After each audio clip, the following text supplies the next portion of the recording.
Welcome back. We're back with Lizzie and Gwenn of the Durham Literacy Center, and to both of you, thank you for spending time with us. See, I think this is a huge issue. It really is. And, you know, it's interesting that you had said in the prior break that, you know, people are very quiet about it because of the stigma or embarrassment. I'm wondering, could you just share maybe some other stats? Paint the picture for us, I mean, as to how bad this really is in our community, but even nationwide. Right. Well, locally, and I'm not sure, I think this number is a couple of years old for North Carolina, but 21.3% of adults in North Carolina had low literacy. And it's probably, that number is probably actually even higher because a lot of folks don't get counted. Nationwide, and again, this number we think is low, but about 43 million adults read at a third grade level or below. I think nationally, correct me if I'm wrong, we're reading at like an 8th grade level or something like that. Well, you're right. 8th grade is about an average for many, many adults. How does that impact their daily life? It's significant because they're really somewhat isolated. You know, they really they are not able to access information.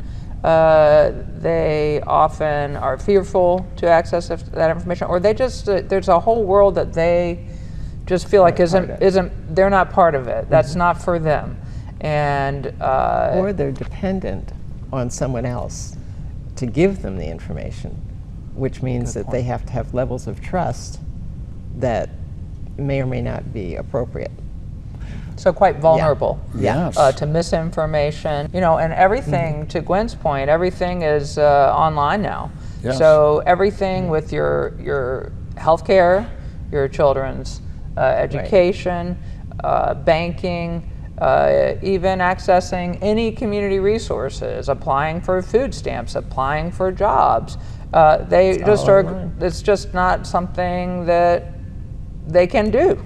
And for example, there are parents, so maybe they do get some sort of health care, especially for their children. Then they get, you know, they're leaving the physician's office and they get a prescription with instructions. Some of them are totally lost, both because their reading levels are low and because the medical jargon on the instructions doesn't help them at all. And if there's nobody around to say what this means is, then they don't know what to do. And then they're worried about their children. How do you make an informed decision for your child if it's medical or a job, if it's you? It's incredible. Well, tell me a bit about DLC and some of the programs that you offer for these folks. Yeah, so the Literacy Center, we were founded in 1985. So we'll be celebrating our 40th anniversary next year. Congrats. And we were started out of the Durham County Library. Some volunteers, some librarians, and some community volunteers started seeing more adults coming to them and asking for help with reading. And if you look kind of historically, things have changed so significantly. Back in the 80s, or the early, you know, up until the 80s, people could get a job in the tobacco factories or wherever without having strong literacy skills. So you could support your family. I mean, maybe not the most glamorous life, but you were able to make a living wage and care for your children at that time. As the factories kind of change in industry happen, people needed more skills to work, to get a good job. Just to get a job. In the 1980s, going way back when, there was a more of a communal understanding that this was an issue. Like a lot of people had an uncle who didn't read well, or knew someone that didn't have, you know, wasn't good at school or something, and they wanted to help out. They said, let's help these folks. Now you fast forward 39 years, I personally think it's almost like a collective shame. Like people thought that this issue would be gone by 2014. Well, they also assume that the education system works. That's an excellent point. Okay, the assumption is that the education system works. And it doesn't. It doesn't work for everyone. And I'm sure this happens with the colleges and universities here. When I was in graduate school on the West Coast, I was working for a major university that will remain nameless for the moment, for their athletic department, because they had student athletes who had not been doing well academically. The athletic department, you know, got in trouble with the NCAA. So they created a learning lab. So I was a graduate student working in the learning lab, trying to help these students. They had students who should not have been at that university. They could not even understand the instructions that we were giving them to use this learning lab that was meant to be an enrichment tool to help them raise their grades. Wow. You know, but they all had high school diplomas and were enrolled in a major university. That's a heck of a statement and an indictment on education, that someone could get that far. It's unfortunate, yes. In that case, very Yeah. selfish, because he probably had talent, or she Yeah. had talent, and Yeah. they were using And that's it. Wow. probably not the only academic institution that had a situation No, like I'm that. sure you're correct. Do you evaluate them? I mean, how do you initially get the ball rolling for an individual? Great question. So we have our adult basic education program, and that's for adults improving their literacy, all the way through to a high school equivalency. It's a continuum of services and needs.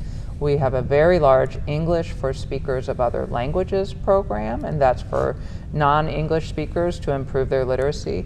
Again, they're on a continuum from some people that don't know how to read and write in their first language to a broad range of students who might be foreign-born professionals in their home countries. We serve doctors from other countries whose English skills are not strong enough to work in the healthcare system, and they might be pushing shopping carts at Walmart. So we're helping them improve their skills and really help build their skills so that they can work as a professional in this country and contribute significantly to the healthcare of others or whatnot.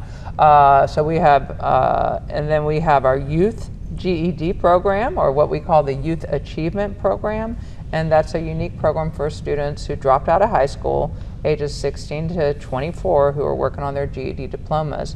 We merged with another nonprofit in 2018, a small nonprofit called the Achievement Academy, and that was their focus, was youth GED. So we kind of bolstered up our programming to serve those young people. And we also have a college and career readiness counselor on staff who kind of works as our proverbial guidance counselor to help all these folks accessing different opportunities and exposing them to opportunities that they might not know about, such as a partnership we have with Durham Tech and one of our partners, Made in Durham, another nonprofit, which is a focus on life sciences. So a GED graduate or a high school graduate can go into the life sciences program at Durham Tech. It's called the BULLS Initiative. So we're trying to connect our students to all these resources because they don't know they exist. Someone who has never thought about or even understands the concept of a career.